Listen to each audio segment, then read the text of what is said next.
What's up guys, it's Bryan Sumardi here, your mortgage consultant, and with the recently high usage of credit cards, today we're going to talk about how we can increase your credit score. So today I'll give you 5 tips on how we can do that.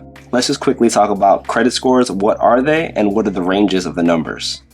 Your credit score goes from 300 to 850, with 850 being the best, 300 being the worst, obviously. And banks use this number to decide how much money or how trustworthy you are when it comes to lending money. And the biggest thing is about your credit history. Now let's just get into it. Are you ever planning on buying a car or a house one day? Well, more than likely you're going to finance it. And with financing, someone has to lend you money, which is a lender or a bank. And this is where your credit score comes in. If you just turned 18, more than likely you have no credit history or no credit at all. So my first 2 tips for you is to get a secure credit card or find a credit builder loan. So tip number 1 is getting that secure credit card. So when you apply for the secure credit card, you're going to ask the bank for a credit card just to fake lend you money, because you're going to have to deposit cash as collateral.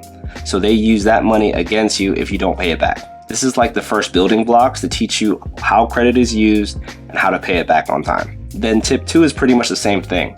You're going to ask a bank or a lender to apply for a small loan where you can make small payments over time, just to show that you're making money over time and you're consistent with your payments. Once you start building your credit, it's easier to check your credit.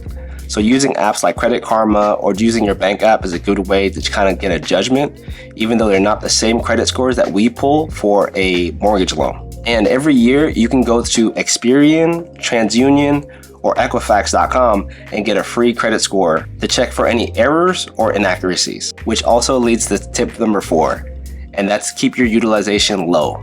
My biggest tip here is to always understand how much money you spend every month or how much money you're putting on these credit cards. I use an app called Rocket Money, and that kind of tells me every time I spend or use any money every month. Really, it breaks down all my credit cards because I have a lot, but it doesn't mean I use all of them. It keeps my credit availability high, so then if I have to use my money, I can, specifically my credit cards.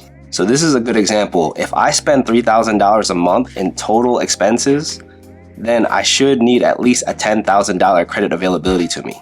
All right, now that leads to tip number 5. Don't close any old credit cards.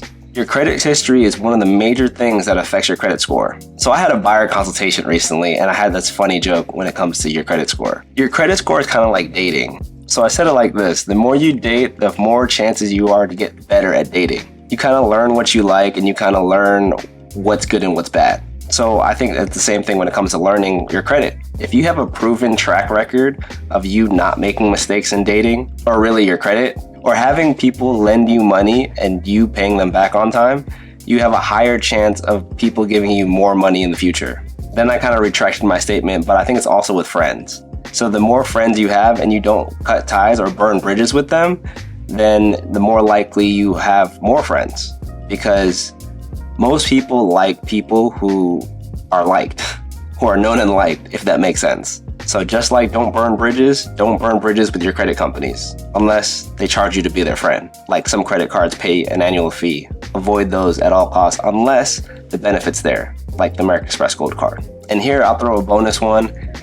Tip number 6 is be careful how many times you apply for credit cards, because every credit inquiry hurts your credit score, but it doesn't last that long. And just make sure you're not getting in over your head with credit cards that don't really benefit you in the long run. I tend to look for ROI, return on investment, when it comes to certain credit cards on the category of where I normally shop. So like groceries, regular shopping, restaurants, and I think that's it. Those are my main things that I spend my money on. So I shoot for at least 4% back on groceries and restaurants, at least 2% for regular shopping, and currently I'm getting 5% back on gas. I can get into more details about that later or in another video. Please comment below if you have any questions, and there you have it. Your credit score is like your reputation. Protect it at all costs. Thanks for watching, and I'll see you in the next one. Peace.